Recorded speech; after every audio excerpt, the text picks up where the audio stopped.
Assalamu alaikum, students. Are you able to hear me?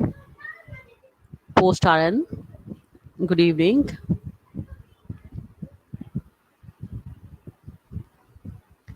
मेरी आवाज आ रही है आप सबको? So that we may start. Sure. Anyways, कैसे हैं सब? I hope you will be fine. And I have shared the previous lecture slides on the group. Hormones. सबको मिल गई है hormones की slide? Anyone who has not yet gotten the hormone slide, you have to take the printouts because it is not easy every time to study from from the laptop, from the mobile. It wouldn't be easier for you people. तो I advise you कि आप सब उसके printouts लो, ठीक है? And meanwhile, I also told you last time that I will also share the notes, which are very brief notes of hormones, but the detailed description of the hormone is present in the slides. So I hope कि सबने download वगैरह कर ली होंगी, ठीक है, slides.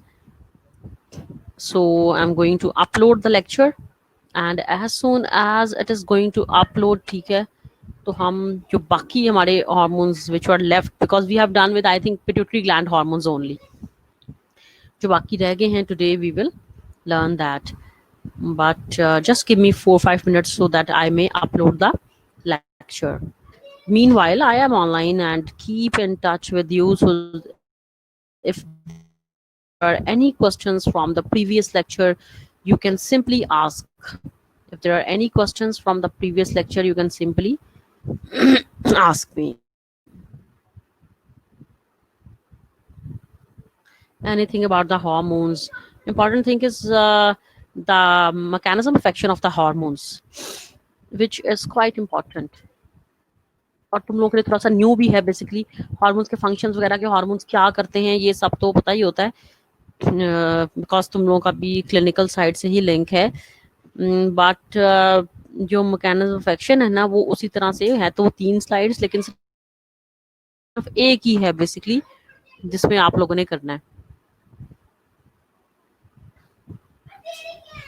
अच्छा voice मेरी जो है मेरी तरफ से तो that is full fledge open are you not able to hear me जी आवाज आ रही है मेरी सबको मुझे लग रहा है कि कुछ लोगों को आ रही है बिकॉज दे आर रिप्लाइंग मी और जिनको नहीं आ रही वो अपना नेटवर्क प्लीज चेक करें ठीक है तो अपलोड हो रहा है हमारा ठीक है जी लेक्चर तो जैसे ही अपलोड होता है वालेकुम सलाम नीलम तुम्हारा पेपर इतना अच्छा नहीं था हालांकि जो इट इज जनरली एज्यूम्ड के जो क्लास की मॉनिटर होती हैं जीआर होता है वो क्लास का सबसे लाइक बच्चा भी होता है वैसे तो this is the normal thinking about the girls representative और the class representative but paper was very easy mid term exam की बात कर रही हूँ I am talking about mid term exams and most of the students have attend 100% mark और मेरे लिए surprising नहीं है बिकॉज आई नो कि वो जिस लेवल का था ठीक है तो जस्ट बिकॉज कि दैट वाज ऑनलाइन असेसमेंट ठीक है आउटसाइड आवर आइज बिल्कुल जो अवे फ्रॉम आवर आइज वाली असेसमेंट थी जिसमें हम नहीं थे शामिल or not talking about seriously your honesty but the thing is ke it might be possible that there are some students देखो स्टूडेंट कहते किसको हैं अगर किसी को मौका मिलता है कोई सवाल नहीं आता और उस टाइम किताब खोल सकता है तो कैमराज वहाँ पे कोई नहीं है तो वो इसी बात की वजह से ना that I just made a very easiest paper and do not think कि हर दफ़ा कोई ऐसे ही इजी एमसीक्यू होते हैं आई मस्ट से कि जो एससीक्यू वाला पार्ट है ना वो बल्कि इजी होता है और एमसीक्यूज थोड़े से ट्रिकी होते हैं और होने भी चाहिए ठीक है तो जैसे ही अच्छा ये अपलोड नहीं हुई हमारी ना स्लाइड दोबारा जरा कर लूं तो उसमें ऐसा है कि आई मेड इट इजी ठीक है तो लेकिन फिर भी उसमें भी अगर किसी जगह कम नंबर आ रहे हैं तो इसका मतलब है कि उसने बिल्कुल किताब को हाथ नहीं लगाया because I got the result of Neelam मुझे याद है शायद और भी किसी के हों इसके नंबर काफ़ी कम थे तो 25 में से 25 इजीली लोगों ने लिए हुए 24 लिए हुए हैं तो इजीली बाकी मैंने वाइवा के मार्क्स भी जो है ना तुम लोगों को रिलैक्स दे के ना तो तुम लोग का रिजल्ट सेंड कर दिया था and don't get panic with your result, ठीक है। जो मेजर हमारा जो काम होगा ना, इंशाल्लाह जैसे ही हमारे कॉलेज ओपन होंगे, फिर जो एग्जाम्स होंगे ना, तो मैं सिर्फ उसी ज्यादा मैं उसी रिजल्ट को फोकस करूंगी, ठीक है। रिजल्ट तुम लोगों से डिलीवर हो जाएगा तुम लोगों को जल्दी, क्योंकि शेयर हो गया हुआ है रिजल्ट जो है, ठीक है। इट हैज बीन शेयर्ड, और ये अपलोड हो रही है, लेकिन ये मेरे पे क्यों नहीं आ रही नजर, एक second, why it is not showing here, I'm uploading it and it is going to be uploaded, but ये क्यों नहीं मुझे नजर आ रही, एक सेकेंड।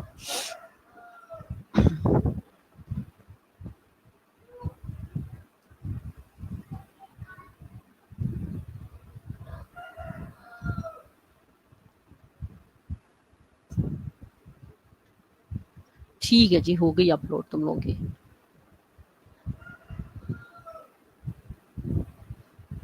हाँ जी बिल्कुल। Are you able to, audio video दोनों क्लियर हैं? जी जी sure Sumaiya, I will share the result, ठीक है। मैं तुम लोगों को रिजल्ट भी शेयर कर दूंगी, ठीक है। रिजल्ट मैंने बता दिया, अच्छा ही है। मेरे ख्याल में शायद एक लड़की थी जिसके नंबर बड़े कम थे, 6 नंबर तो उसको पता ही होगा क्लास में, क्योंकि तुम लोगों ने तो उसी टाइम अपना रिजल्ट जो है ना वो चेक कर लिया होगा, साथ में असेसमेंट उसकी तो हो रही थी। तो देयर वाज अ स्टूडेंट जिसके बहुत ही कम, यानी कि 6 मार्क्स थे, इतने इजी एमसीक्यूज में भी, तो सिर्फ उसी वही फेल है, बाकी सब पास हैं। बिकॉज आप आइदर वाइवा आइदर एमसीक्यू, आप आइदर थ्योरी आइदर वाइवा, किसी में भी अगर आप फेल होते हो ना, तो आप जो है ना वो टोटल फेल होते हो, ठीक है। और इसमें ये है कि अगर जो है वाइवा में कोई फेल है तो वो भी फेल है, अगर कोई थ्योरी में पास है, थ्योरी में फेल पास है और वाइवा में फेल है, तो वो जाहिर है, यानी कि दोनों में पास होना जो है ना बहुत जरूरी है। तो there was only a single girl, जिसको पता होगा, मेरे ख्याल सदफ लियाकत थी, वो कोई और थी, आई डोंट नो, मुझे लग रहा है शायद सदफ लियाकत है उसका नाम। एनीवेज तुम लोगों को पता होगा जो भी नंबर, ठीक है। जी बिल्कुल, बहुत इजी, मैंने बिल्कुल देखो इजी ही मैंने बनाया था, मैं यही तो बात कर रही हूँ, आई मेड इट इजी, बिकॉज के उसकी वजह मैं तुम लोगों को बार बार वही बताई जा रही हूँ कि ये इतना इजी मत समझना इसको। ये इजी सिर्फ इसीलिए था क्योंकि असेसमेंट वाज ऑनलाइन, मतलब कि एट योर होम, ठीक है। ये फैसिलिटी जो थी ना उसकी वजह से, कि जब आपने जो है अगर सामने मेरे नहीं कर रहे, तो फिर इस वजह से मैंने उसको जो है ना, I made it basically easy, but don't take it जी हमेशा ही ये कोई ऐसे इजी वाली कहानी ही होनी है। So moving towards the hormones, basically जो हमने लास्ट टाइम पिट्यूटरी ग्लैंड के हार्मोन्स किए थे,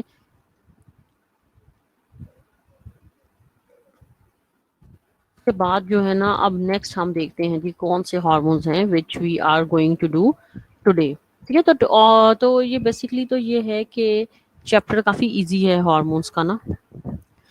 अच्छा, कुछ स्टूडेंट्स ने मेरे ख्याल में वाइवा के टाइम पे देयर वाज सम स्टूडेंट्स जिनका नेटवर्क भी थोड़ा सा अपसेट हो गया था, बट आई मेड इट, ठीक है। रिजल्ट मैंने तो सेंड कर दिया है, तो इंशाल्लाह जैसे ही हमारा कॉलेज का जो होगा ना वाइवा वगैरह, तो उसमें से ही तुम लोगों की असेसमेंट होगी, I will count that assessment basically, ठीक है जी। ये सारी चीजें हम कर चुके हैं लास्ट टाइम, और जो आज हमने बेसिकली करना है दैट इज एंटी डाययूरेटिक भी हमने कर लिया था, ऑक्सीटोसिन भी कर लिया था, ठीक है। पोस्टीरियर पिट्यूटरी ग्लैंड के हार्मोन्स, और याद है ना कि there is no hormone which has been synthesised in the posterior pituitary gland, and there are two hormones which are only stored in posterior pituitary gland, they are not synthesized but they are only stored, ठीक है।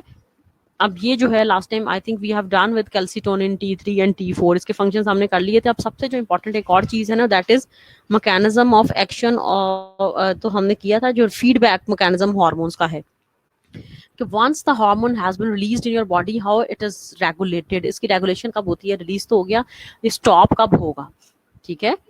तो when it is basically stop, ये कैसे अपनी production को खुद ही control करेगा, तो उसकी बड़ी अच्छी एग्जांपल दी हुई है। और 90% जो हार्मोन्स है ना हमारी बॉडी के, इसी मैकेनिज्म के थ्रू जो है, इसको हम कहते हैं फीडबैक मैकेनिज्म, ठीक है। Negative feedback mechanism, negative feedback mechanism का मतलब ये है कि हार्मोन्स जो है किस तरह से अपनी जो है ना प्रोडक्शन को कंट्रोल कर रहे हैं, कि हार्मोन रिलीज होना शुरू, क्यों रिलीज होते हैं, ये भी 3 वजह अगर लास्ट टाइम याद हो तो, ठीक है, कि कोई आपका मेटाबोलाइट बॉडी में लेवल किसी का बढ़ जाता है, कम हो जाता है, तो उसकी वजह से हार्मोन रिलीज हो रहे हैं।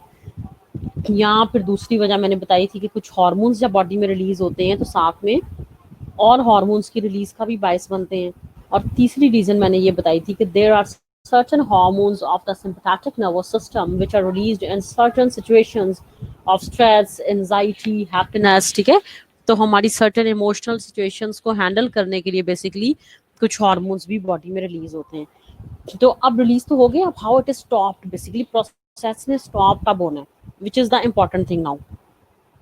अब डायग्राम तुम लोग को नजर आ रही होगी मेरी स्क्रीन पे, ठीक है, अपनी तुम सबकी स्क्रीन पे, बल्कि कि हाइपोथैलेमस, ठीक है, हाइपोथैलेमस से भी हार्मोन्स रिलीज होते हैं। हम चूंकि पढ़े हैं सिर्फ ग्लैंड्स के हार्मोन्स, एंडोक्राइन ग्लैंड्स के हार्मोन्स ना, तो दैट इज व्हाई हमने वो हार्मोन्स नहीं पढ़े डिटेल में, but there are certain hormones which are released from hypothalamus as well. तो जी हाइपोथैलेमस से जो है हार्मोन रिलीज हो रहा है, thyroid releasing hormone, thyroid releasing hormone TRH, ठीक है। इसका काम ये है कि इसने इंटीरियर पिट्यूटरी ग्लैंड के ऊपर एक्ट करना है, इस हार्मोन ने, ठीक है, इस हार्मोन ने एक्ट करना है इंटीरियर पिट्यूटरी ग्लैंड के ऊपर एक्ट करना है। और इंटीरियर ग्लैंड से फिर जो है इसने हार्मोन रिलीज करवाना है, कौन सा, थायराइड स्टिमुलेटिंग हार्मोन, जो हमने पढ़ा भी है, TSH, thyroid stimulating hormone which has been released from the interior pituitary gland. तो हाइपोथैलेमस से हार्मोन रिलीज हो रहा है, कौन सा, TRH, थायराइड रिलीजिंग हार्मोन, जो कि एक्ट हो रहा है किस पे, इंटीरियर पिट्यूटरी पे, और वहां से हार्मोन रिलीज हो रहा है थायराइड स्टिमुलेटिंग हार्मोन। अब TSH का काम ये है कि ये थायराइड ग्लैंड पे एक्ट करेगा और दो हार्मोन्स की रिलीज करवाएगा, यानी कि एक T3 और एक T4। अब सुनो, सुनने वाली बात क्या है कि when T3 and T4 are present in our body in appropriate amounts, in sufficient amounts, when they are available in our body in the sufficient amounts, जितनी बॉडी को जरूरत है, जब उस अमाउंट में ये प्रेजेंट हो जाएंगे ना हमारी बॉडी में, तो ये खुद ही बेसिकली क्या करेंगे, अपनी सिक्रीशन को टर्न ऑफ कर देंगे, अपनी सिक्रीशन को बंद कर देंगे, टर्न ऑफ कर देंगे। कैसे टर्न ऑफ कर देंगे कि ये इंटीरियर पिट्यूटरी ग्लैंड पे एक्ट करेंगे और वहां से TSH की रिलीज को रोक देंगे, या ये हाइपोथैलेमस पे एक्ट करेंगे और वहां से TRH की रिलीज को रोक देंगे। अब देखो, अगर हाइपोथैलेमस से TRH रिलीज ही ना हो तो फिर क्या होगा, फिर पूरा प्रोसेस ये स्टॉप हो जाएगा ना, T3 और T4 तो बनेंगे नहीं, ना हाइपोथैलेमस से TRH रिलीज होगा, ना TSH बनेगा, और ना T3 और T4 बनेंगे, ठीक है। तो जब ये हमारी बॉडी में अबंडेंट अमाउंट में प्रेजेंट होते हैं, जितनी हमारी बॉडी को जरूरत है, तो ये खुद ही अपनी सिक्रीशन को बेसिकली स्टॉप कर देते हैं, ठीक है, by stopping the basically first hormone या जो भी सेकंड हार्मोन इनकी रिलीज का जो बायस है। तो इस ऐसे फीडबैक मैकेनिज्म में जिसमें जो प्रोडक्ट बन रही है ना, वो अपनी प्रोडक्शन को खुद ही कंट्रोल कर रही हो, ऐसे फीडबैक मैकेनिज्म को हम क्या कहते हैं, नेगेटिव फीडबैक मैकेनिज्म। और मैं ये बता रही हूँ कि बहुत ज़्यादा जो हार्मोन्स हैं वो इसी तरह से ही बेसिकली हमारी बॉडी में एक्ट कर कंट्रोल होते हैं, ठीक है। तो हार्मोन एक रिलीज हो गया है तो जाहिर है कि उसने फिर रुकना भी तो है ना, जब रिलीज हो गया है तो फिर उसकी ये थोड़ी है प्रोड्यूस होता रहेगा होता रहेगा होता रहेगा। तो this is basically the negative feedback mechanism, ये है बेसिकली नेगेटिव फीडबैक मैकेनिज्म, ठीक है, से जिससे हार्मोन्स जो अपनी रेगुलेशन को कंट्रोल करते हैं। Is it clear? अब ये वाला जो तुमने जो है ना ये बनने रेप्टाइल्स वगैरह, ये तुम लोगों ने स्लाइड नहीं करनी, ठीक है। फंक्शंस मैंने लास्ट टाइम तुम लोगों से डिस्कस कर दिए थे ना, T3 और T4 के, ठीक है, और डिजीजेज भी बता दी थी जो इसकी वजह से होती हैं, हाइपोथायराइडिज्म और हाइपर थायराइडिज्म, ठीक है। अब है पैराथायराइड, ठीक है, जैसे थायराइड ग्लैंड है ना, ऐसे ही हमारी बॉडी में ग्लैंड है पैराथायराइड ग्लैंड, ठीक है, near to thyroid gland, adjacent to बोल के थायराइड ग्लैंड। ये जो ग्लैंड है ना, ये 4 हार्मोन्स प्रोड्यूस करती है, ठीक है। there are basically small 4 parathyroid glands attached to the thyroid gland, ठीक है। थायराइड ग्लैंड के साथ 4 ये येलो में जो शो की हुई है ना, these are the 4 parathyroid glands which are attached to the thyroid gland and they are quite small glands, ठीक है, छोटी सी ग्लैंड्स होती हैं पैराथायराइड ग्लैंड्स। और ये चारों ग्लैंड से ना एक ही हार्मोन रिलीज होता है और उस हार्मोन का नाम है PTH यानी कि parathyroid hormone. These 4 glands produce a single hormone which is called as parathyroid hormone. और पैराथायराइड हार्मोन का काम ये है कि इसने हमारी बॉडी में कैल्शियम के लेवल्स को बेसिकली इसने मेंटेन करना है। ठीक है, जब हमारे ब्लड में कैल्शियम के लेवल कम होते हैं ना, तो पैराथायराइड ग्लैंड जो है ना उसको इंक्रीज करने में हेल्प होती है। अब कैल्शियम के लेवल अगर बॉडी में कम है तो पैराथायराइड ग्लैंड कैसे इंक्रीज करेगी उसे? अगर कैल्शियम के लेवल्स कम हैं तो पैराथायराइड ग्लैंड कैसे उसको इंक्रीज करेगा? ये बोन्स में जो कैल्शियम है ना उसको बेसिकली जो है ना वहाँ से मूव करवाता है बोन्स के कैल्शियम को, और उसको ब्लड में लेके आता है ताकि आपके प्लाज्मा के जो कैल्शियम के लेवल्स है ना वो इंक्रीज हो सके। ठीक है, तो this is the basically work of parathyroid gland.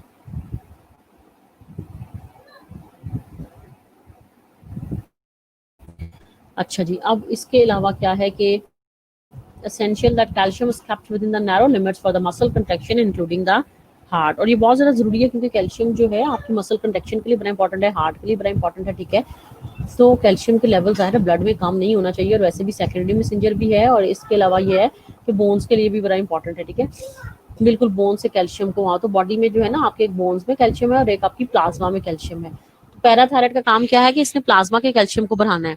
और कैल्सिटोनिन जो थायराइड ग्लैंड का हार्मोन था ना उसका क्या काम था कि उसने बोन्स के कैल्शियम को बढ़ाना है। तो दोनों बेसिकली कैल्शियम की रेगुलेशन कर रहे हैं, कैल्सिटोनिन भी और पैराथॉर्मोन भी। पैराथायराइड हार्मोन से, पैराथायराइड ग्लैंड से जो हार्मोन रिलीज होता है ना उसको हम कहते हैं पैराथॉर्मोन। ठीक है, पैराथॉर्मोन हार्मोन। तो ये बेसिकली कैल्शियम की रेगुलेशन कर रहा होता है बेसिकली। तो ये कैल्शियम के लेवल्स को इंक्रीज करेगा पैराथॉर्मोन, और जो कैल्सिटोनिन है ना वो कैल्शियम के लेवल्स को, प्लाज्मा के कैल्शियम के लेवल्स को कम करेगा और बोन्स के कैल्शियम के लेवल को इंक्रीज करेगा। अभी डायग्राम बनाई हुई है इसमें बड़ा अच्छा उन्होंने बेसिकली समझाने के लिए बहुत ही अच्छा मैं कहती हूँ बताया हुआ है कि how basically these two hormones basically act. These two hormones basically antagonistically ना, एंटागोनिस्टिकली एक दूसरे के ऑपोजिट एक्ट करते हैं। दो हार्मोन, कौन से दो हार्मोन की मैं बात कर रही हूँ? एक थायराइड ग्लैंड का हार्मोन कैल्सिटोनिन और एक पैराथायराइड ग्लैंड का हार्मोन पैराथॉर्मोन PTH। ठीक है, तो ये क्या कर रहा है कैल्शियम को? आप ये देखो कि कैल्सिटोनिन जो है थायराइड ग्लैंड ये ब्लू से बनी हुई है, इसके आगे जहाँ पे ऊपर सबसे ऊपर देखो लिखा हुआ है कैल्सिटोनिन, उसके आगे फिर एक बनी हुई है बोन। ठीक है, तो कैल्सिटोनिन का काम ये है कि इसने बोन्स में कैल्शियम की डेपोजिशन करवानी है। ठीक है, और ब्लड का जो कैल्शियम लेवल है ना वो इसने बेसिकली कम करना है। ठीक है, और जो आपका हार्मोन है ना पैराथायराइड ग्लैंड का हार्मोन PTH बेसिकली, क्योंकि इन्होंने हार्मोन्स को बेसिकली सेपरेट नहीं इसमें किया। जो PTH हार्मोन है ना यहाँ पे लिखा हुआ है, अगर तुम लोग डायग्राम में देखो PTH, तो PTH का काम ये है stimulates calcium release from the bones. इसने क्या करना है? कैल्शियम को रिलीज करवाना है बोन्स में से। पैराथायराइड ने कैल्शियम को हड्डियों में से रिलीज करवाना है, किडनी में उसकी अपटेक ज्यादा हो। ठीक है, हड्डियों से लेकर किडनी में आएगा। ठीक है, ताकि उसकी जो है ना वो अपटेक जो है बहुत ज्यादा हो और वो ब्लड में चला जाए, मैक्सिमम कैल्शियम जो है वो ब्लड में चला जाए ताकि ब्लड का कैल्शियम लेवल जो है ना मेंटेन हो सके। ठीक है, तो ऊपर वाली जो साइड है ना वो बेसिकली दिखाई हुई है कैल्सिटोनिन की, और नीचे वाली जो साइड है वो दिखाई हुई है PTH की, पैराथॉर्मोन की। कि कैल्सिटोनिन क्या कर रहा है कि इसने कैल्शियम की डेपोजिशन करवानी है बोन्स में। ठीक है, और ब्लड के लेवल्स को ड्रॉप करना है। ठीक है, और ब्लड का जो कैल्शियम लेवल है ना कितना होना चाहिए? लिखा हुआ है कि 10 मिलीग्राम पर 100 ml कैल्शियम होना चाहिए। अब देखो जब 10 से ज्यादा हो जाएगा ना ब्लड का कैल्शियम, तो कौन सा हार्मोन एक्टिव हो जाएगा? If your plasma calcium level is above the limits, normal limits, अगर 10 से ज्यादा है तो पैराथॉर्मोन एक्टिव हो जाएगा ताकि वो ब्लड से कैल्शियम को हड्डियों में ले जाए। और अगर 10 से कम होगा तो फिर 10 से अगर कम होगा तो फिर पैराथॉर्मोन एक्टिव हो जाएगा ताकि बोन्स में से कैल्शियम को वापस ले आए। ठीक है, तो basically these two hormones they help in the homeostasis of the calcium, ताकि कैल्शियम के जो लेवल्स हैं उसको मेंटेन करने में दोनों हार्मोन्स हेल्प आउट कर सकें।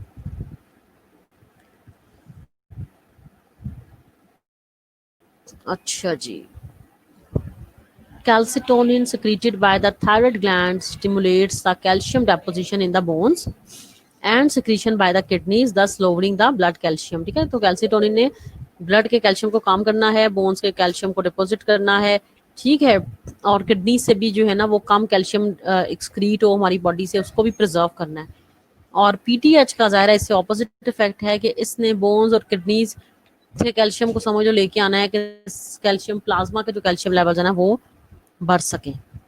इसके अलावा जो है ना विटामिन डी का भी काम है जी, क्या कि विटामिन डी क्या करती है कि किडनीज को स्टिमुलेट करती है ताकि कैल्शियम की मैक्सिमम एब्जॉर्प्शन हो हमारी बॉडी में, ठीक है, और फूड से भी मैक्सिमम एब्जॉर्प्शन हो, ये विटामिन डी का काम है। क्योंकि अगर आप कभी भी कैल्शियम की एब्जॉर्प्शन के लिए विटामिन डी जो है ना that is very important.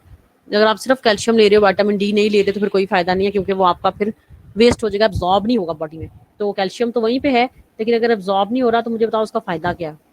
If calcium is present in the body but it is not getting absorb then it is useless ना। अगर एब्जॉर्ब नहीं हो रहा तो फिर वो यूजलेस है। तो एब्जॉर्प्शन करवाने के लिए मैक्सिमम कैल्शियम की हमें विटामिन डी रिक्वायर है, ठीक है। तो हमने जब भी देखो सप्लीमेंट्स उन लोगों को भी पता है, जब भी हम कैल्शियम के लेते हैं तो हम खाली कैल्शियम के नहीं लेते, साथ में विटामिन डी के लाजमी लेते हैं ताकि उसको एब्जॉर्ब करवाए, वरना तो calcium as it is absorb नहीं होगा अगर बॉडी में, और एज इट इज बॉडी से निकल जाएगा in the form of faeces या in the form of urine, तो हमें तो कोई फायदा नहीं होगा फिर कैल्शियम का ना। तो कैल्शियम की एब्जॉर्प्शन के लिए बेसिकली जो है वो बहुत ज़्यादा इम्पोर्टेंट है जी विटामिन डी, जिसका सबसे सस्ता सोर्स कौन सा है? विटामिन डी का सबसे सस्ता सोर्स कौन सा है? सनलाइट। किसी को और सोर्स पता है कोई विटामिन डी का?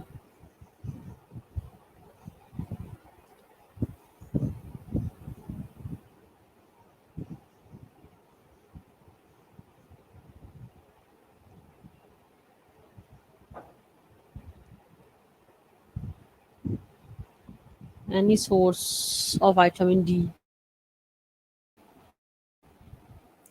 सनलाइट तो है, और कोई सोर्स मैंने कहा कि पता है विटामिन डी का कि नहीं?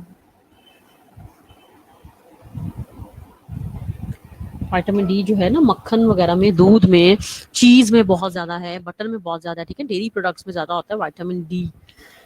अच्छा जी, एड्रीनल ग्लैंड से पहले 1 मिनट बस तुम लोग सब्र करना, पानी की बोतल अपनी अंदर रखा ही, सिर्फ 2 मिनट वेट करो and I am coming back.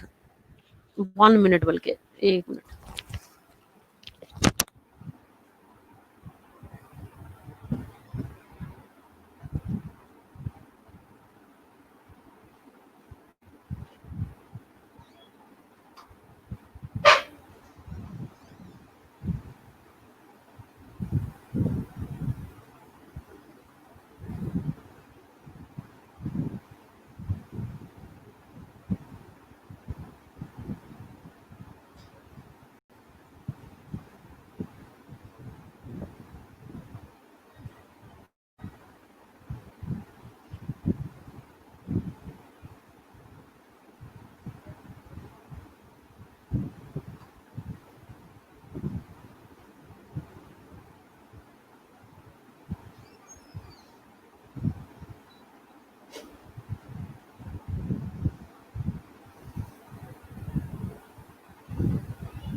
Ji girls, I am back.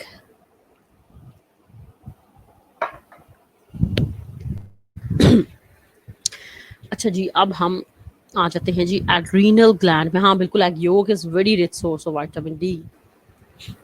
Egg yolk में क्योंकि कोलेस्ट्रॉल भी होता है ना बहुत ज़्यादा, और कोलेस्ट्रॉल जो है जाहिर है दैट इज द प्रिकर्सर और vitamin D as well. Cholesterol से विटामिन डी बनता है ना, तो अंडे की जर्दी में बहुत ज्यादा होता है।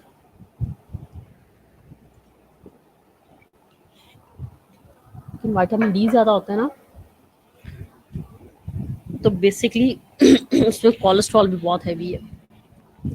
अच्छा जी, adrenal gland, mammals have adrenal gland. हमें पता है कि जी एड्रीनल ग्लैंड के दो पार्ट्स हैं, एक एड्रीनल कॉर्टेक्स और एक होता है एड्रीनल मेड्यूला, जो तुम लोगों ने पढ़ा होगा पहले भी। कॉर्टेक्स से हार्मोन रिलीज होता है कॉर्टिसोल और एल्डोस्टेरॉन, ठीक है। और मेड्यूला से दो हार्मोन्स रिलीज होते हैं, एक एपिनेफ्रीन। जी अक्सा ने क्वेश्चन पूछा। अक्सा मैं ये कह रही हूँ कि कैल्शियम के जो है ना ब्लड का लेवल अगर 10 मिलीग्राम है ना, तो जाहिर है अगर 10 से कम हो जाएगा तो हमारा जो हार्मोन है ना वो पैराथ हार्मोन वो एक्टिव होगा, ताकि बोन्स में से कैल्शियम निकाले और प्लाज्मा ब्लड के कैल्शियम के लेवल को इंक्रीज कर दे। और अगर 10 से ज्यादा होगा ना, तो फिर क्या होगा, 10 से ज्यादा होगा तो फिर कैल्सिटोनिन एक्टिव होगा कि प्लाज्मा ब्लड में, पहले ही ब्लड में कैल्शियम बहुत ज्यादा है, तो कैल्शियम थोड़ा सा जो है ना हड्डियों में चला जाए और हड्डियां मजबूत हों, ठीक है। इसको हम कहते हैं मिनरलाइजेशन ऑफ बोन्स, कि बोन्स में एक्ट करे, बोन्स में जाए। तो जी एड्रीनल मेडुला के दो हार्मोन्स हैं, एपिनेफ्रीन और नॉन एपिनेफ्रीन। और एड्रीनल कॉर्टेक्स जो है उसका बेसिकली हार्मोन कौन सा है, एड्रीनल कॉर्टेक्स का बेसिकली हार्मोन है कोर्टिसोल एंड एल्डोस्टेरॉन, ठीक है। तो these are basically the two hormones, ठीक है। एड्रीनल मेडुला के एपिनेफ्रीन और नॉन एपिनेफ्रीन, और एड्रीनल कॉर्टेक्स का कोर्टिसोल और aldosterone, basically these are the two hormones basically. इनके हम अभी जी फंक्शंस पढ़ते हैं जल्दी से, वीडियो मैंने खुद ही ऑफ की है।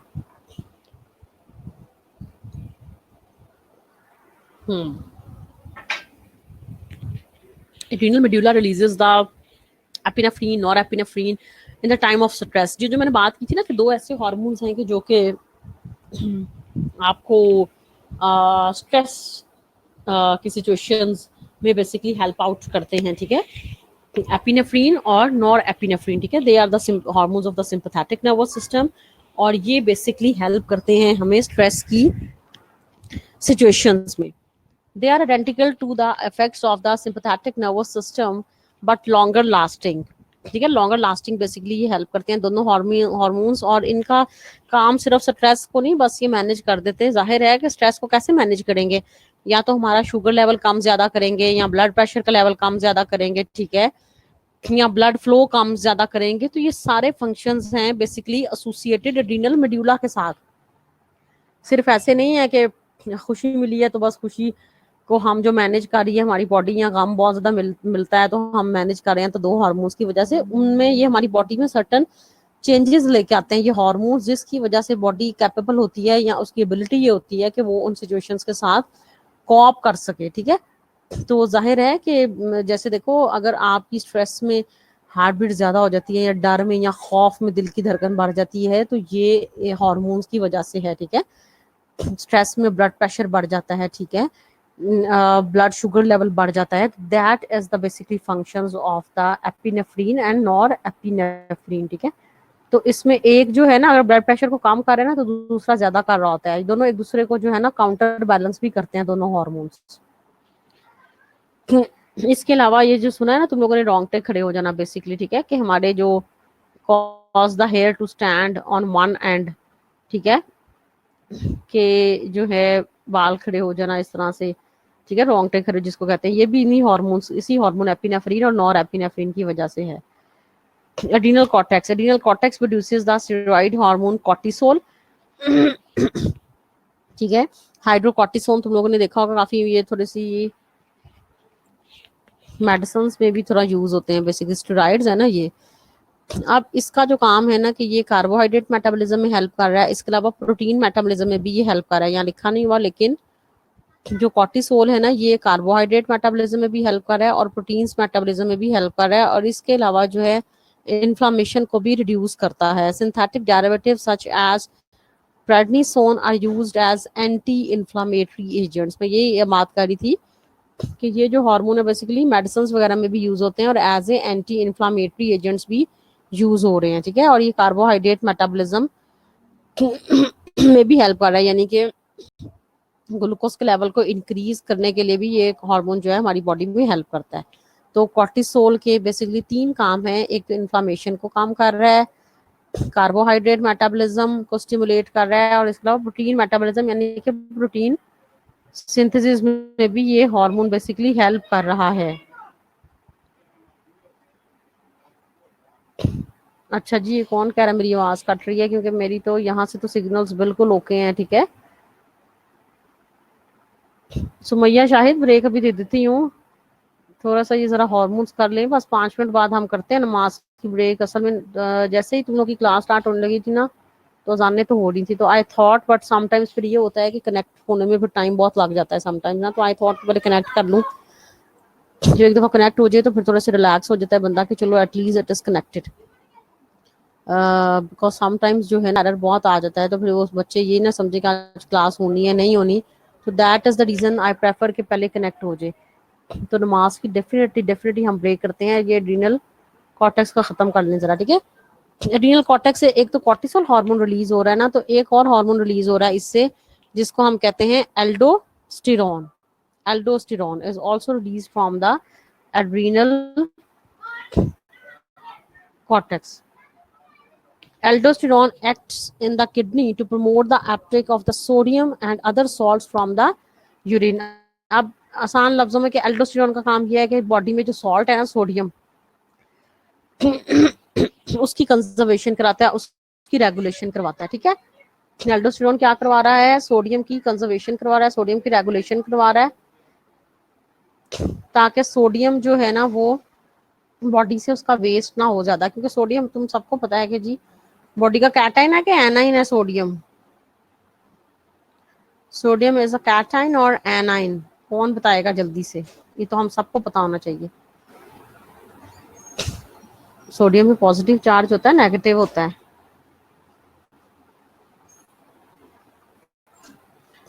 सोडियम जो है दैट इज अ कैटाइन।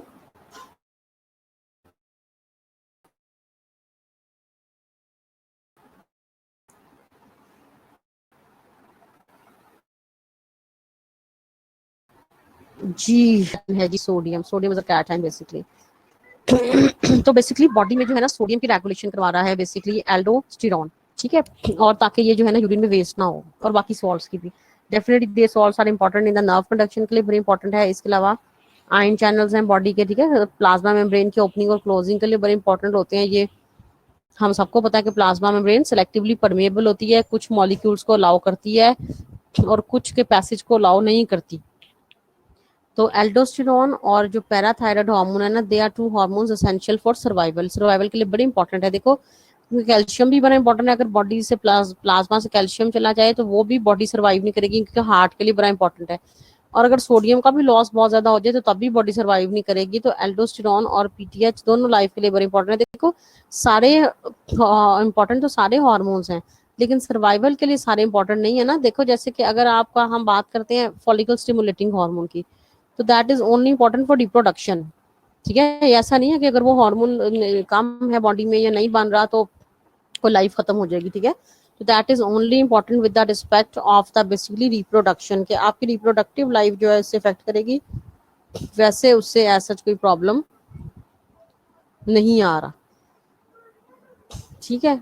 तो इस इन स्लाइड्स में ना तुम लोगों ने देखा होगा, मेरे ख्याल में एक दो हार्मोन्स नहीं थे, जैसे कि वो उसके जो सेक्स स्टेरॉइड्स हैं यानी कि एस्ट्रोजन प्रोजेस्टेरोन, तो उसका मैं तुम लोगों को जुबानी बता दूंगी, तुम लोग बाकी नेट से सर्च कर सकते हो, या फिर ऐसा करूंगी कि व्हाट्सएप वगैरह में सेंड कर दूंगी, ठीक है, उनके functions.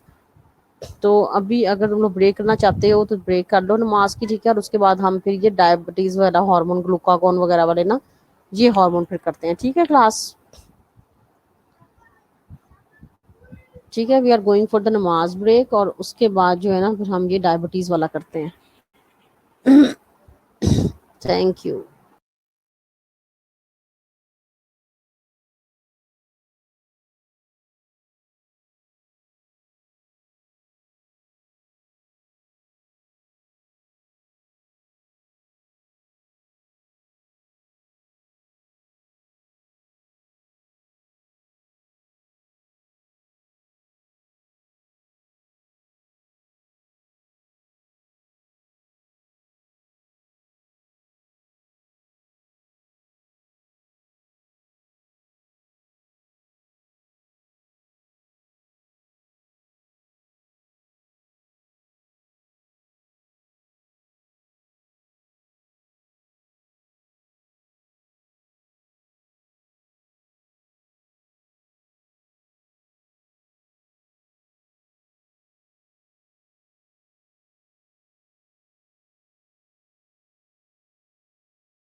Ji class, are you back girls?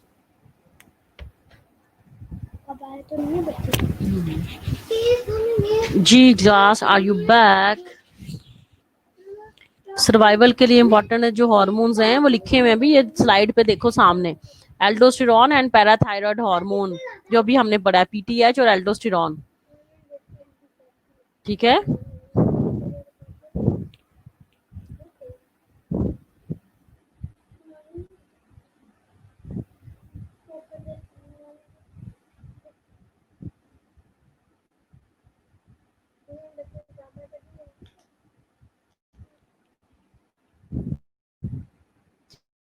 ठीक है क्लास, जो जी जी बिल्कुल आवाज आ रही है, ठीक है, ओके फाइन।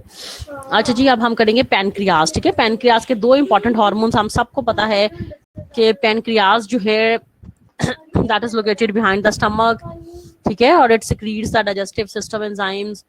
तो एंडोक्राइन इसका जो फंक्शन है ना, एक्सोक्राइन इसका फंक्शन भी है क्योंकि ये एंजाइम्स वगैरह भी सिक्रीट करती है, लेकिन इसका एंडोक्राइन फंक्शन भी है कि इंसुलिन और ग्लूकागॉन दो हार्मोन्स को ये बेसिकली सिक्रीट करती है, एक इंसुलिन एक ग्लूकागॉन, जिससे तुम सब दोनों मतलब कि दोनों हार्मोन से तुम सब बहुत ज्यादा फेमिलियर हो। और ये डायग्राम भी बड़ा अच्छा एक्सप्लेन कर रही है इंसुलिन और ग्लूकागॉन को कि ये ब्लड होम्योस्टेसिस को मेंटेन कर रहे हैं, ब्लड शुगर होम्योस्टेसिस को।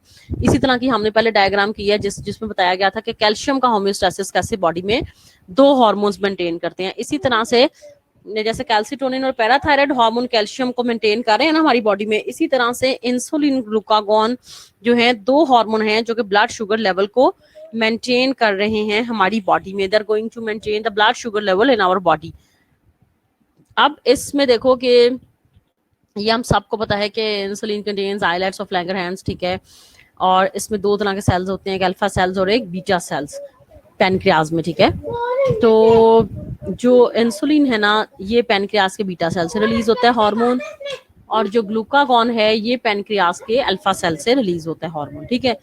सबको पता है कि इंसुलिन का काम क्या है कि इसने शुगर लेवल को कम करना है, कम करना है, कम करना है, और ग्लूकागॉन का काम ये है कि इसने शुगर लेवल को बढ़ाना है। बट हाउ, कैसे, ठीक है। इंसुलिन ने कैसे कम करना है शुगर लेवल और ग्लूकागॉन ने कैसे बढ़ाना है sugar level, that is basically important, ठीक है। ये चीज है बेसिकली इम्पोर्टेंट। अच्छा, जो अब अभी अभी हम कर रहे थे ना, एक चीज मुझे भूल ना जाए, पैराथॉर्मोन और कैल्सिटोनिन, उससे रिलेटेड एक डिजीज भी थी जिसका नाम है टेटनस, ठीक है, मैं लिख भी देती हूँ, ठीक है। कैल्सिटोनिन और पीटीएच से रिलेटेड एक डिजीज थी टेटनस। टेटनस एक डिजीज है जिसमें कैल्शियम का लेवल बॉडी में बहुत ज्यादा कम हो जाता है और मसल जो है ना वो कॉन्ट्रैक्टेड फॉर्म में रहते हैं, यानी कि पट्टे वगैरह अकड़ जाते हैं, ठीक है।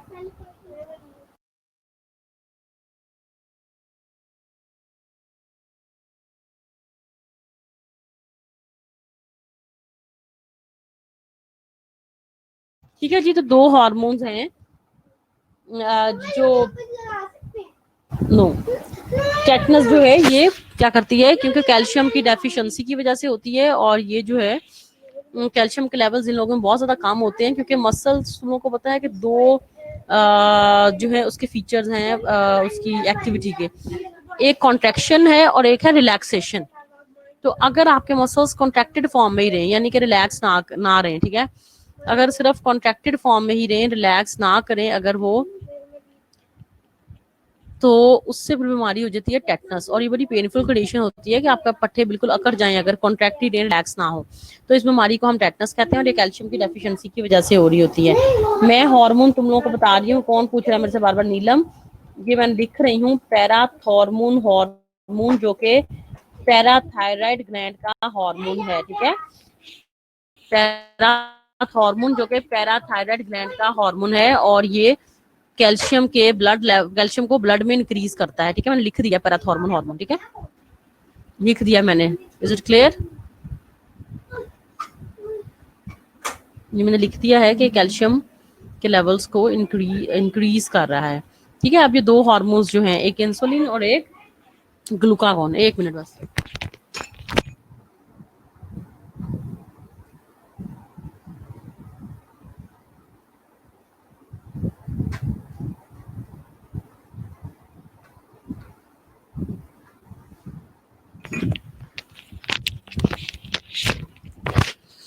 अब हम बात कर रहे हैं कि इंसुलिन जो है ना वो ग्लूकोज के लेवल को क्या कर रहा है।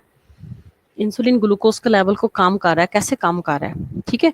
प्रोसेस तुम लोगों ने एक सुना होगा, ग्लूकोनियोजेनेसिस। ग्लूकोनियोजेनेसिस बॉडी में ये प्रोसेस होता है ग्लूकोनियोजेनेसिस, और इसका मतलब ये है कि नई ग्लूकोज का बनना हमारी बॉडी में किसी नॉन कार्बोहाइड्रेट सोर्स से, ठीक है। शायद कार्बोहाइड्रेट्स में मैंने तुम लोगों को पढ़ाया हो ये, ठीक है। तो अब ग्लूकोनियोजेनेसिस में इंसुलिन ने क्या करना है कि इंसुलिन ने ग्लूकोनियोजेनेसिस का जो प्रोसेस है ना उसको रोक देना है, ताकि बॉडी में न्यू ग्लूकोज ना बने, ठीक है। इंसुलिन ने स्टॉप कर देना है प्रोसेस ऑफ ग्लूकोनियोजेनेसिस। वीडियो मैंने खुद ही ऑफ किया है। इंसुलिन बेसिकली स्टॉप करेगा, इनहिबिट करेगा ग्लूकोनियोजेनेसिस को, ताकि न्यू ग्लूकोज बॉडी में ना बने। और जो पुराना वाला ग्लूकोज है ना, यानी कि ग्लूकोज आएगा कहाँ से बॉडी में, जो तुम लोग खा रहे हो डाइट, ठीक है। कार्बोहाइड्रेट जो हम फूड लेते हैं उसका एंड प्रोडक्ट है ग्लूकोज। तो बेसिकली ग्लूकोज आ रहा है हमारी डाइट से। तो इंसुलिन ने काम ये करना है कि इसने सबसे पहले तो जो ग्लूकोनियोजेनेसिस है ना, कि नए ग्लूकोज का बनना, उसको इसने रोक देना है। पहली चीज, इस शुगर लेवल कम हो जाएगा। जब नया ग्लूकोज नहीं बनेगा तो ज़्यादा शुगर लेवल कम हो जाएगा। दूसरी चीज, इंसुलिन का दूसरा काम ये है जो इंसुलिन ने करना है, वो ये है कि इसने जो है वो सेल्स को बेसिकली समझ लो कि मजबूर करना है कि वो as a source of energy glucose को यूज करें, प्रोटीन्स को यूज ना करें, फैट्स को यूज ना करें सोर्स के लिए, लिपिड्स को यूज ना करें, ठीक है। तो इसने सेल्स को ये कहना है कि for the source of energy ज़्यादा ये, और सेल्स ने as a source of energy किसी ना किसी मॉलिक्यूल को तो यूज करना है। तो इंसुलिन ये करेगा कि सोर्स ऑफ एनर्जी के लिए ये सेल्स को बेसिकली जो ग्लूकोज को बेसिकली सेल्स यूज करें, ठीक है, ताकि ग्लूकोज की यूटिलाइजेशन हो हमारी बॉडी में। तो insulin basically increases the uptake of glucose by the cells. तो इंसुलिन का काम ये है कि it increases the uptake of glucose by cells, के सेल्स जो हैं वो as a source of energy glucose को यूज करें, और ताकि बॉडी में ग्लूकोज पड़ा ना रहे, ब्लड में ग्लूकोज के लेवल बढ़ ना जाए, ठीक है। तो इस तरीके से इंसुलिन क्या करेगा, ग्लूकोज को क्या करेगा, कम करेगा जो आपके ब्लड के। तीसरा ये काम है कि हम सबको पता है कि ग्लूकोज हमारी बॉडी में स्टोर होता है इन द फॉर्म ऑफ ग्लाइकोजन, ऐसा ही है ना, कि ग्लूकोज की जो स्टोरेज फॉर्म है दैट इज ग्लाइकोजन। ग्लाइकोजन की फॉर्म में जितनी एक्स्ट्रा ग्लूकोज होती है वो बॉडी में स्टोर हो जाती है। तो इंसुलिन अब तीसरा काम ये करेगी, पहले तो सेल्स की ग्लूकोज की अपटेक इंक्रीज करवाया बाय सेल्स, पहला काम। दूसरा काम कि ग्लूकोनियोजेनेसिस को स्टॉप कर दिया कि वो ना बने। तीसरा काम ये कि जो ग्लाइकोजेनेसिस का प्रोसेस है ना, यानी कि ग्लूकोज से ग्लाइकोजन का बनना, उसको इंक्रीज करेगा इंसुलिन, ताकि हमारी बॉडी में जो अवेलेबल ग्लूकोज है ना वो चेंज हो जाए ग्लाइकोजन में, और ब्लड के जो ग्लूकोज के लेवल्स है ना वो कम रहे, ठीक है। यानी कि बॉडी में जो ग्लूकोज बच गई है वो जो है ब्लड में ना शो हो, बल्कि वो कन्वर्ट हो जाए किसमें, ग्लाइकोजन की फॉर्म में, और लिवर और मसल्स में जाके स्टोर हो जाए। ये इंसुलिन 2-3 काम करेगा जिसकी वजह से ग्लूकोज के लेवल बॉडी में नहीं बढ़ेंगे। और ग्लूकागॉन जो है ना इसके ऑपोजिट काम करता है हार्मोन, ठीक है। ग्लूकागॉन का काम ये है कि उसने ग्लूकोज के लेवल को बढ़ाना है ब्लड में, ठीक है, ताकि, और ये कब बढ़ाएगा, जरा हर टाइम थोड़ी ना बढ़ाएगा, जब हाइपोग्लाइसेमिया होगा, किसी के ग्लूकोज के लेवल कम होंगे तभी ग्लूकागॉन रिलीज होगा ना। हर वक्त अगर ग्लूकागॉन रिलीज होता जाए तो शुगर का लेवल तो बहुत ज्यादा बढ़ जाए। तो इंसुलिन और ग्लूकागॉन हर वक्त रिलीज नहीं होते, जब इनकी जरूरत होती है ये सिर्फ तब ही रिलीज होते हैं। तब इस पे बात करते हैं कि ये कब रिलीज होते हैं। उससे पहले मैं ग्लूकागॉन के तुम लोगों को फंक्शन बता दूं कि ग्लूकागॉन ने ग्लूकोनियोजेनेसिस का जो प्रोसेस है ना, ग्लूकोनियोजेनेसिस का जो प्रोसेस है उसको ग्लूकागॉन इंक्रीज करवाएगा, यानी कि बॉडी में नए ग्लूकोज का बनना, ठीक है।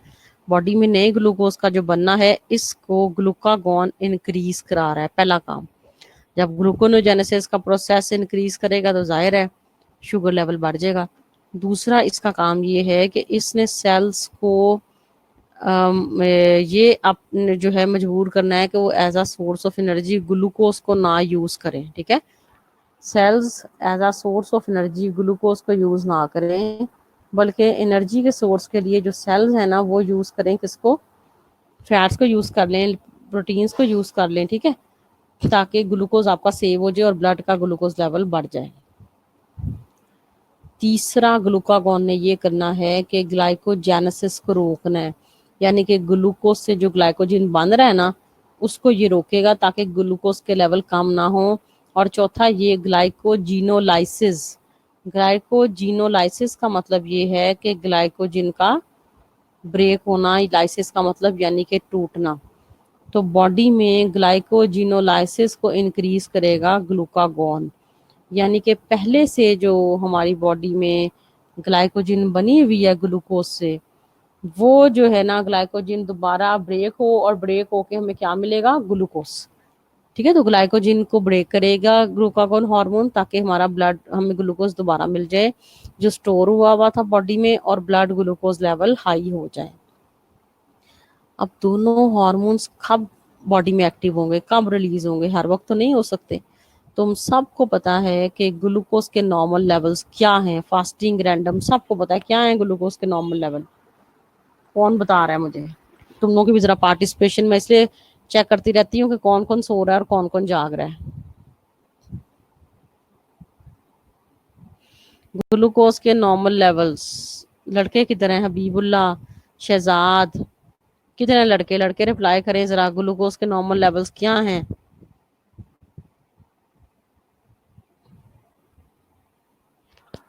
ये तो सबको टिप्स भी होने चाहिए कि फास्टिंग में ग्लूकोज क्या है, रैंडम ब्लड ग्लूकोज लेवल क्या है। नूरीन जेम्स ने सही बताया, लेकिन आई वांट के जो लड़के हैं ना क्लास के, हबीबुल्ला है, शहजाद है और बाकियों का नाम अनसब भी है मेरे ख्याल में। सही तुम लोग बता रहे हो। ये जो है ना, ये सुमैया शाहिद 80 से 120 वाला कौन सा है? ये 80 से 120 रैंडम, 100 से वैसे 120 है। ठीक है,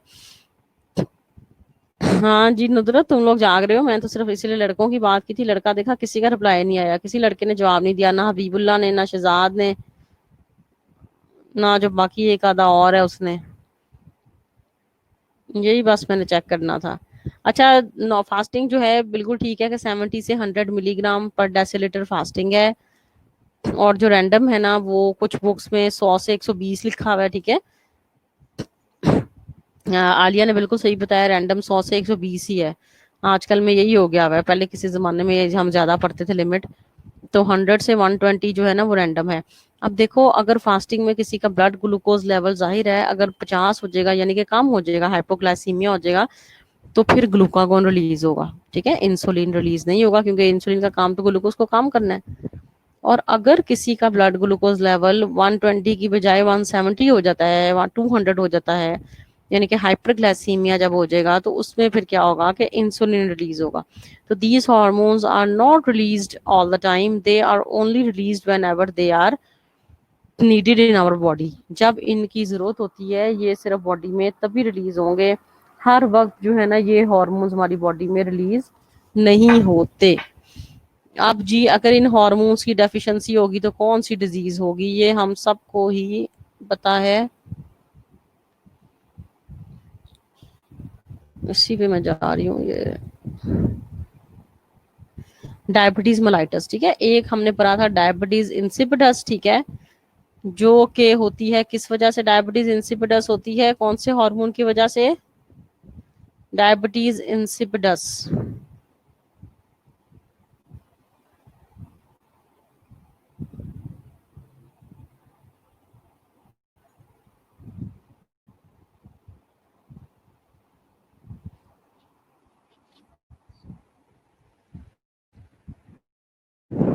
डायबिटीज इंसिपिडस भी हमने पढ़ा था।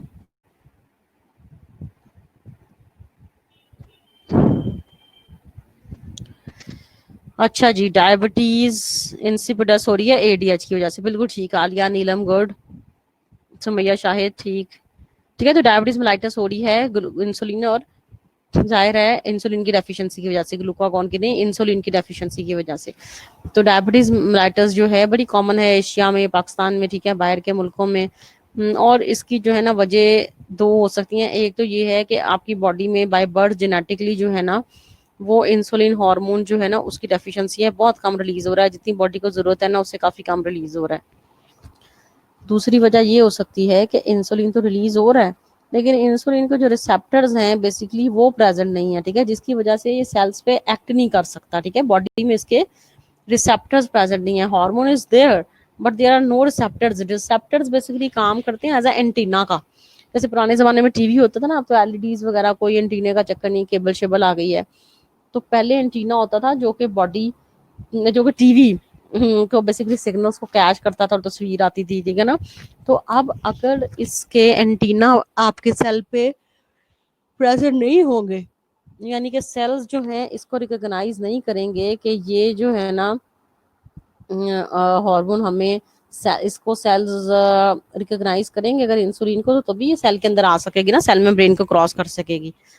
वो हर चीज तो सेल के अंदर नहीं ना आ सकती, दाखिल हो सकती। सेल के ऊपर एक protective boundary covering plasma membrane किस लिए लगाई गई है? वो इसीलिए लगाई गई है कि जो सेल्स के रिसेप्टर्स हैं वो जब उसको आइडेंटिफाई करेंगे कि ये अपना ही बंदा है, इसको हम अंदर आने दें, तो फिर ही वो सेल्स के बाउंड्री वॉल को क्रॉस कर सकेंगे। जैसे हमारे घर का गेट होता है, मेन गेट, ठीक है, कि गार्ड ने उसको देखा है कि बंदा जानने वाला है तो फिर ही वो आने देगा, ठीक है ना, आपका कोई रिलेटिव है। तो अगर तो वो गार्ड यानी कि प्रेजेंट नहीं है, बॉडी में हार्मोन है, तो उसका कोई फायदा नहीं होगा, ठीक है। तो दो वजह हो सकती हैं, ठीक है, तो जिसकी वजह से डायबिटीज फिर कॉज होती है। और ये है कि इंसुलिन, इसका मतलब ये है कि इंसुलिन मौजूद नहीं है आपकी बॉडी में, जो कि ग्लूकोज को यूज कर, जो कि सेल्स को as a source of energy compel करे कि वो ग्लूकोज को यूज कर सके। इसका मतलब ये हुआ कि ग्लूकोज आपकी बॉडी में वैसे ही पड़ी है और यूरिन के थ्रू वेस्ट हो रही है, एक्सक्रीट हो रही है आपकी बॉडी से। और ब्लड में सबसे पहले तो ब्लड में बढ़ेगी ग्लूकोज, ठीक है, जब इसको अगर सेल्स नहीं यूज करेंगे जो भी, क्योंकि जाहिर है आप हर चीज में तो आपके कार्बोहाइड्रेट हैं, आपकी रोटी चावल, जो भी तुम लोग सीरियल्स खा रहे हो, ब्रेड खा रहे हो, सब में तकरीबन फ्रूट्स खा रहे हो। तो अगर आपके खाने पीने के बाद जो ज़्यादा कार्बोहाइड्रेट का एंड प्रोडक्ट ग्लूकोज बॉडी में वैसे ही पड़ा है, तो सबसे पहले वो ब्लड में इंक्रीज हो जाएगा, यानी कि ब्लड शुगर लेवल बढ़ जाएगा। और अगर ब्लड शुगर लेवल इतना इंक्रीज हो गया है कि अब your kidneys are no more able to filter it, इतना ज़्यादा ब्लड शुगर लेवल बढ़ गया है कि किडनी भी अब उसको फिल्टर करने की साख्त नहीं रखती, तो फिर it will started appearing to release in your urine, फिर ये आपके यूरिन में अपेयर होना शुरू हो जाएगा ग्लूकोज। और जब यूरिन में अपेयर हो जाए तो उसको हम कहते हैं the patient is permanently suffering from the diabetes mellitus, के कंफर्म हो गया कि ये डायबिटीज मेलाइटिस को हो गया है, क्योंकि ब्लड में जो है ना टेम्परेरी भी शुगर बढ़ जाती है, ठीक है, जैसे गेस्टेशनल डायबिटीज हो जाती है वो बढ़ जाती है, फिर सही हो जाती है, स्ट्रेस की वजह से बढ़ जाती है, सही हो जाती है। लेकिन अगर यूरिन में भी आ रही है, ठीक है, कंफर्म हो गया, तो ये डायबिटीज हो गई है। और दो तरह की हमने पहले भी पढ़ा था, एक इंसुलिन डिपेंडेंट होती है जिसको हम टाइप 1 कहते हैं, ठीक है, जो कि ऑटो इम्यून डिसऑर्डर भी होता है, और एक टाइप 2 होती है नॉन इंसुलिन डिपेंडेंट, ठीक है, जिसमें इंसुलिन की डेफिशिएंसी होती है या फिर वही इसके रिसेप्टर कम होते हैं, रिड्यूस रिस्पॉन्सिवनेस। तो ये तुम लोगों ने वैसे भी पढ़ा होगा, टाइप 1 डायबिटीज क्या होती है और टाइप 2 डायबिटीज क्या होती है। अच्छा जी, इसमें यही स्लाइड्स दी हुई हैं। अब जो चीज़ें जो है ना जो रह गई हुई हैं, जो विच आई वाज टेलिंग यू के जो देयर आर टू हार्मोन्स, एक एस्ट्रोजन और एक टेस्टोस्टेरोन। टेस्टोस्टेरोन जो कि मेल्स और फीमेल्स दोनों सेक्सेस में रिलीज होते हैं, ठीक है, जो कि इसमें नहीं गिवन, तो उसके जल्दी से तुम लोगों को ना मैं फंक्शंस ब्रीफ कर दूं, फिर मैं तुम लोगों की लेती हूँ अटेंडेंस। तो फीमेल्स में जो है ना, जो हमने पढ़ा था कि जो फॉलिकल स्टिमुलेटिंग हार्मोन है, वो क्या कर रहा है कि वो एस्ट्रोजन की भी, यानी कि ओवरीज पे एक्ट कर रहा है। एक तो फॉलिकल्स को मैच्योर करता है और दूसरा ओवरीज पे एक्ट कर रहा है, और जो है एस्ट्रोजन की भी रिलीज करवा रहा है, ठीक है। ये मैंने तुम लोगों को बताया था कि ओवरीज में भी पहले टेस्टोस्टेरोन ही ओवरीज से पहले रिलीज होता है, और फिर बॉडी में कुछ सेल्स होते हैं जो कि टेस्टोस्टेरोन को एस्ट्रोजन में चेंज करते हैं। अभी हम सिर्फ फंक्शंस पढ़ेंगे कि एस्ट्रोजन और टेस्टोस्टेरोन जो है, दोनों जो है ना वो स्टेरॉइड हार्मोन्स हैं। सबसे पहले तो कोलेस्ट्रॉल से बने हुए हैं, ठीक है, एस्ट्रोजन और टेस्टोस्टेरोन। एस्ट्रोजन फीमेल्स का सबसे इंपॉर्टेंट सेक्स हार्मोन है और टेस्टोस्टेरोन मेल का सबसे इंपॉर्टेंट सेक्स हार्मोन है। दोनों हार्मोन्स रिप्रोडक्शन के लिए बड़े इंपॉर्टेंट हैं, ठीक है, रिप्रोडक्टिव लाइफ के लिए, मेंस्ट्रुअल साइकिल जैसे फीमेल्स में है उसके लिए, मेल्स में फर्टिलिटी के लिए, ज़ाहिर स्पर्म प्रोडक्शन के लिए, लेकिन ज़ाहिर है लाइफ के लिए लाइफ थ्रेटनिंग नहीं है, अगर ना हो तो ऐसा नहीं है कि बंदे ने मारी जाना है। तो जी अब एस्ट्रोजन ने क्या काम करना है? एस्ट्रोजन का काम ये है कि फीमेल्स में सेकेंडरी सेक्सुअल करेक्टरिस्टिक्स को इंड्यूस करवाता है estrogen. I am repeating it, कि जो सेकेंडरी सेक्सुअल करेक्टरिस्टिक्स हैं उसको कंट्रोल करवाता है एस्ट्रोजन। फॉर एग्जांपल, फीमेल्स में जो है अपीयरेंस ऑफ या ग्रोथ ऑफ जो ब्रेस्ट है, ठीक है, that has been done by the estrogen hormone. इसके अलावा appearance of axillary and pubic hairs, ठीक है, जो हेयर की ग्रोथ है एट अंडर आर्म्स या अंडर लेग्स, एक्सिलरी और प्यूबिक हेयर्स इनको हम कहते हैं, ठीक है, ये काम जो है ये भी एस्ट्रोजन हार्मोन्स करवा रहे हैं, ठीक है। तीसरी इंपॉर्टेंट चीज, फीमेल्स का जो साइकिल है, मेंस्ट्रुअल साइकिल, उसको कंट्रोल करने के लिए, उसकी रेगुलेशन के लिए प्रॉपर जो है एस्ट्रोजन इज वेरी इंपॉर्टेंट। और अगर जो है फीमेल्स में एग और स्पर्म की फर्टिलाइजेशन हो जाए तो एक सक्सेसफुल प्रेगनेंसी को कैरी आउट करने के लिए भी एस्ट्रोजन इंपॉर्टेंट, जो हार्मोन है ये बहुत ज़्यादा इंपॉर्टेंट है, ठीक है। तो कंसेप्शन से लेके प्रेगनेंसी, सक्सेसफुल प्रेगनेंसी तक भी estrogen is playing a very important role. तो पेरेंट्स ऑफ ब्रेस्ट, एक्सिलरी और प्यूबिक हेयर्स, ठीक है, मेंस्ट्रुअल साइकिल, और अगर जो है ये प्रेगनेंसी हो जाए तो उसके लिए बड़ा इंपॉर्टेंट है एस्ट्रोजन। इसी तरह मेल्स में भी जो है ना, मेल्स में सबसे इंपॉर्टेंट तो ये कि जो हार्डनिंग ऑफ वॉइस, मेल्स में जो मर्दों की जरा प्यूबर्टी, बेसिकली प्यूबर्टी को ऑनसेट करने के लिए दोनों हार्मोन्स बड़े इंपॉर्टेंट हैं। तो मेल्स में भी प्यूबर्टी स्टार्ट करने के लिए टेस्टोस्टेरोन इंपॉर्टेंट है। इसके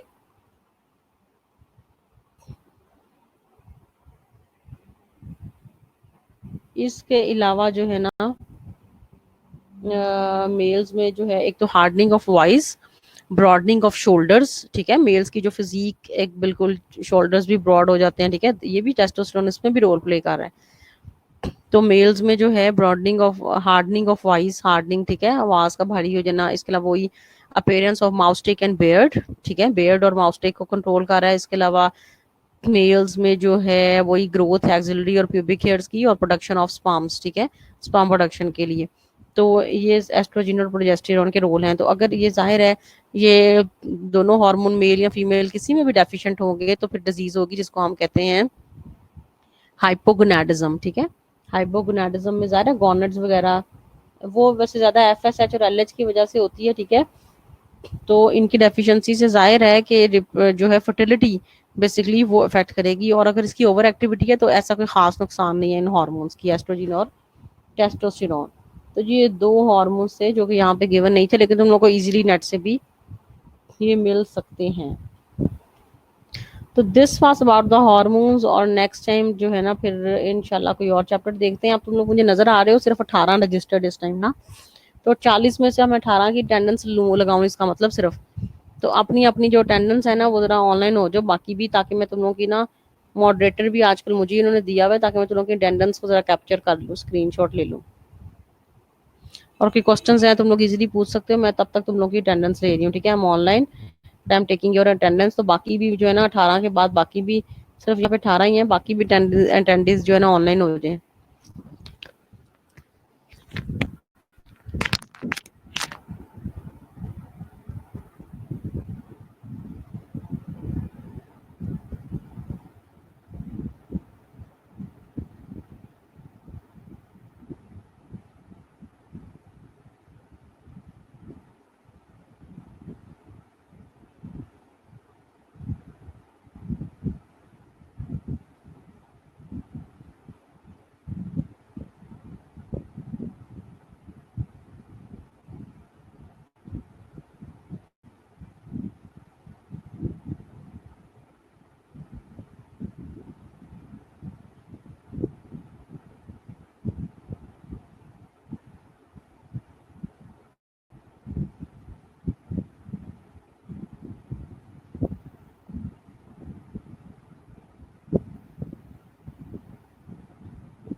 जो भी प्रेजेंट है उनके नाम आ रहे हैं, ठीक है, अपडेट हो रहे हैं। जो भी प्रेजेंट हैं उनके नाम अपडेट हो रहे हैं। अच्छा जी, शुमाइला कौसर भी लिख लेते हैं।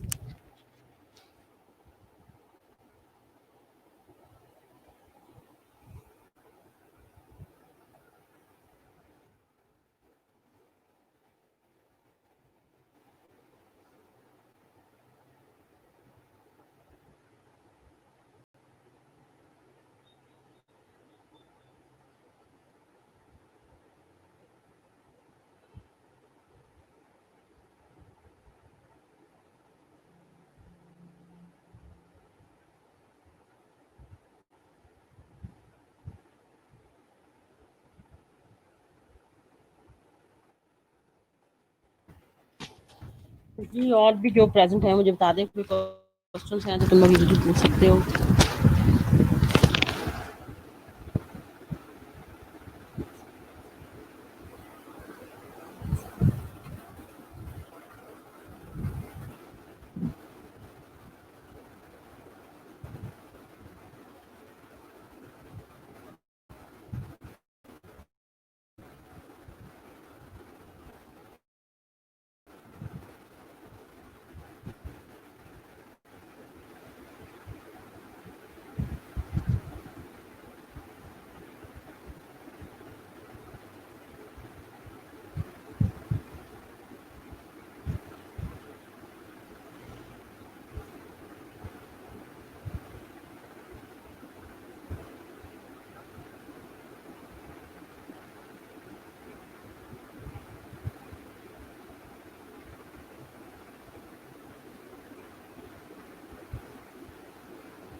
देखो, मैंने ये बताया था कि अगर एस्ट्रोजन और प्रोजेस्टेरॉन या इसकी टेस्टोस्टेरॉन की अगर डेफिशिएंसी है ना, तो ज़ाहिर है अगर एस्ट्रोजन की डेफिशिएंसी है तो डेफिनेटली जो जितने भी ये इसके फंक्शंस हैं वो सारे, जैसे कि मेंस्ट्रुअल साइकिल वगैरह या रिप्रोडक्शन जो है बेसिकली वो कॉज करेगी।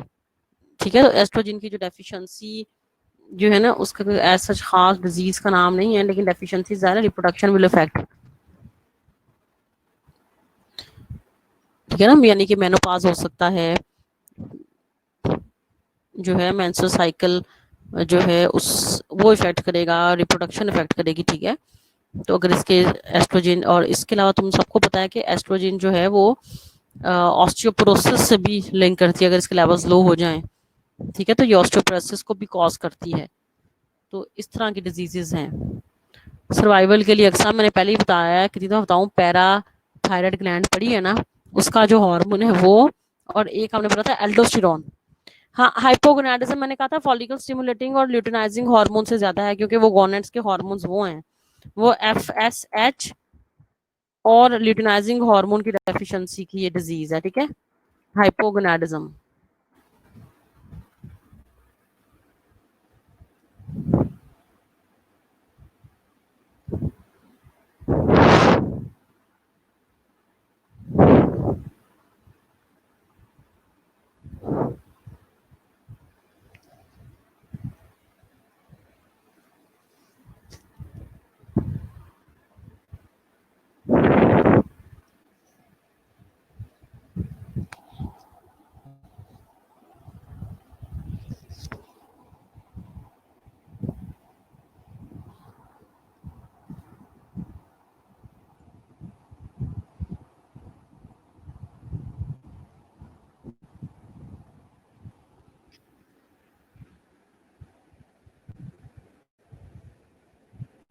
जी बिल्कुल, और किसी के कोई क्वेश्चंस हैं तो दे कैन सिंपली आस्क।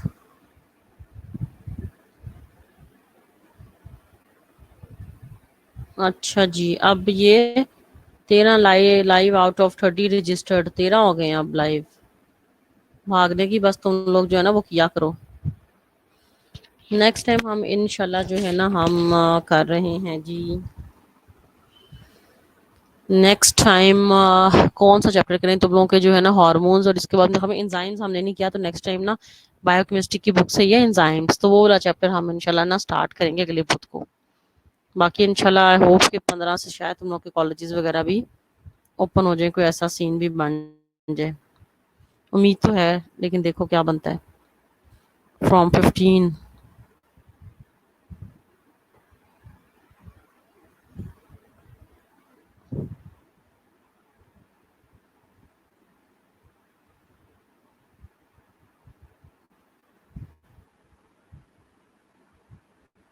और जी जिसका सवाल है तुम लोग पूछ सकते हो, we have the time, you guys can ask the question. बाकी तुम लोग सुनाओ हॉस्पिटल्स में क्या हालात हैं, कोरोना की सिचुएशन कैसी जा रही है। जो हम लोग खुद एज्यूम कर रहे हैं वो तो यही कर रहे हैं कि काफी पाकिस्तान में अच्छा टाइम आ रहा है, फर्क पड़ रहा है, केसेस कम हो गए हैं, इतना नहीं है, तो इसमें कितनी सच्चाई है अस्पतालों के लिहाज से।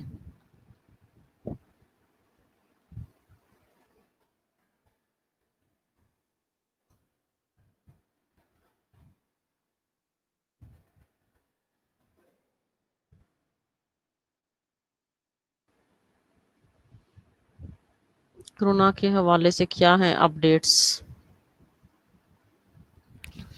इंशाल्लाह देखो टेस्ट वगैरह भी रख लेंगे, लेकिन इसका टेस्ट का मजा नहीं आता, तुम लोग क्लास में दो ना जरा सामने, जैसे कि कभी मैं तो ओरल के भी हक में हूँ।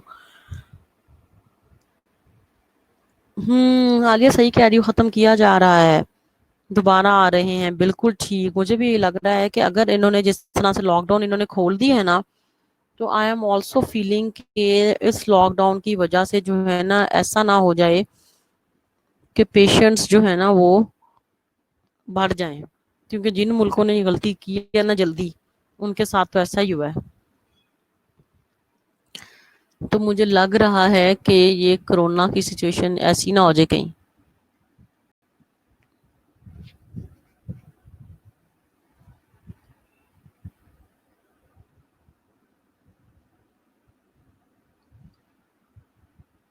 क्योंकि लोग जो है ना वो तो बिल्कुल, हाँ बिल्कुल सही कह रहे हो कि लोगों ने टेस्ट टेस्ट करवाना छोड़ दिए हैं, बिल्कुल बिल्कुल राइट। सही कह रहे हो कि मुझे भी लग रहा है कि इन्होंने ओपन किया ना, इनको दोबारा बंद करना पड़ जाना है ये सारा कुछ। अच्छा जी, कनेक्ट नहीं हो रहा, किन लड़कियों का कनेक्ट नहीं हो रहा।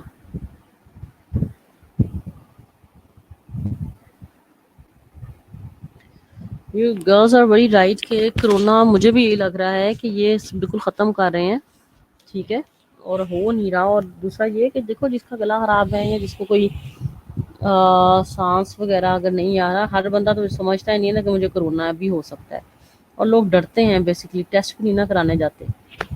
ये भी लोगों का एक कंसेप्ट है ना कि पैनिक बहुत ज़्यादा है, पैनिक की वजह से जो है ना, basically panic is also the reason.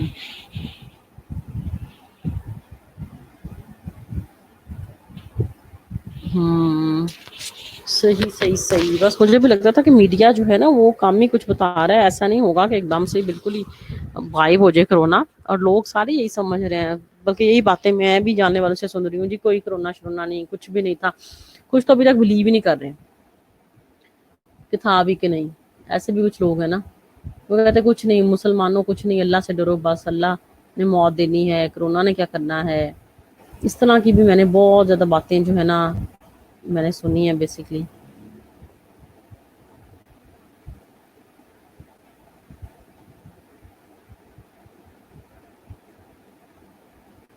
ऐसी बहुत ज़्यादा बातें जो है ना वो मैंने सुनी है।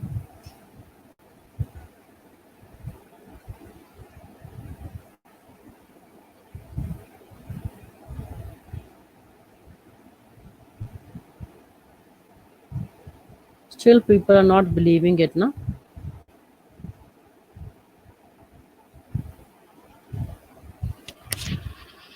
सही है मरियम तारिक, मैंने तुम्हारी अटेंडेंस लगा ली है, लगा ली है। हाँ अच्छा, ऐसा है कि कुछ लोगों का भी पैनिक बहुत ज़्यादा असल में बढ़ गया था ना, अगर किसी को था भी ना तो वो कहते थे अस्पताल गए तो हमें मार ही देंगे। कुछ ऐसी भी बड़ी कहानियां होने लग गई थी, जिसकी वजह से जो है ना लोगों ने भी जो है ना, अगर किसी को होता भी था ना तो वो इतना जाते नहीं थे। क्योंकि हॉस्पिटल्स के भी तो हमारे हालात ऐसे ही है ना। कुछ लोगों ने लगाया है कि नहीं, मतलब कि जैसे जैसे देखो मिनिस्टर्स की यहाँ अगर हम बात करें तो वो भी कह रहे थे कि हमें प्लाज्मा तक नहीं मिल सका, इतने पैसे भी खर्चे और ये वाली कहानी। क्यों? अच्छा, वेट करो।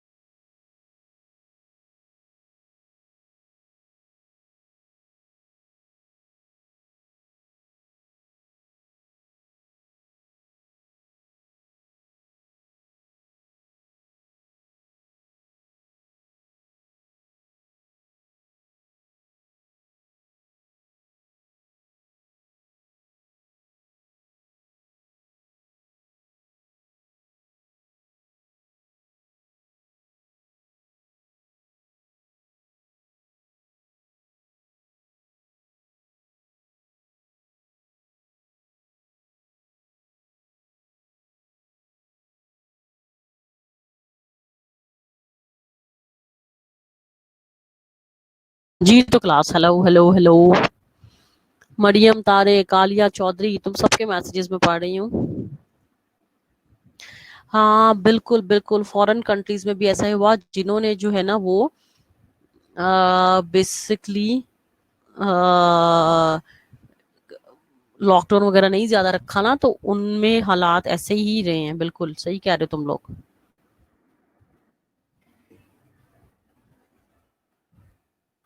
बिल्कुल सही कह रहे हो, असल में यही सूरत हाल है हर जगह ना। असल में लोग डर बहुत गए थे। जो सही समझदार लोग हैं ना वो डर गए थे, सही। और जो लोग ऐसे थे ना कि खैर है जी कोई बात नहीं, वो भी एक कैटेगरी थी। जो मौत और जिंदगी तो अल्लाह के हाथ में। मैंने खुद अपने जानने वालों को बड़ों को सुना जी कुछ नहीं है जी, ये नहीं है वो नहीं है जी, अल्लाह ने मारना है, इस तरह हो तो इस तरह लॉस तो बड़ा हुआ है लोगों का, जाहिर है। जो लोग अपने कारोबार वगैरह नहीं कर सके। लेकिन साइड बाय साइड ये देखो कि बचत भी थोड़ी सी वजह से हुई है कि ये पैनिक था तो थोड़ी सी बचत हुई है, वरना ये बचत भी कुछ नहीं होनी थी। एनीवेज चलो अल्लाह खैर करे। मैं यही सोच रही थी कि इतनी जल्दी ऐसा नहीं हो सकता कि बिल्कुल ही फिनिश हो जाए और बिल्कुल ही जड़ से गायब हो जाए और पाकिस्तान बड़ा कोरोना फ्री हो जाए। ये समझ में नहीं बात आ रही थी, तो दैट्स व्हाई आई थॉट कि तुम लोग तो सही सिचुएशन जो है ना, तो तुम लोगों को बिल्कुल पता होगी। क्योंकि इतनी जल्दी नहीं ये हो सकता कि आप बिल्कुल रिलैक्स जो। हाँ मेरा था कि इंशाल्लाह ना दिसंबर जनवरी तक कुछ हालात बहुत अच्छे हो जाएंगे, बट उससे पहले नहीं। लेकिन ये जैसे ही ओपन कर रहे हैं ना, और लोग तो बिल्कुल मास्क भी नहीं पहन रहे। मैं बाहर निकलती हूँ, कोई ऐसा सीन नहीं है कि लोगों ने मास्क पहना हो, बिल्कुल भी। Which is very wrong. बहुत ही गलत है कि जो लोग मास्क भी नहीं पहन रहे।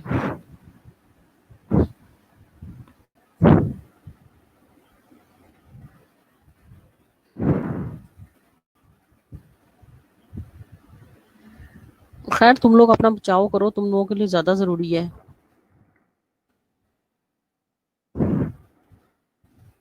क्योंकि सही बैटल तो मेरे ख्याल में तुम लोगों की थी, सीरियसली।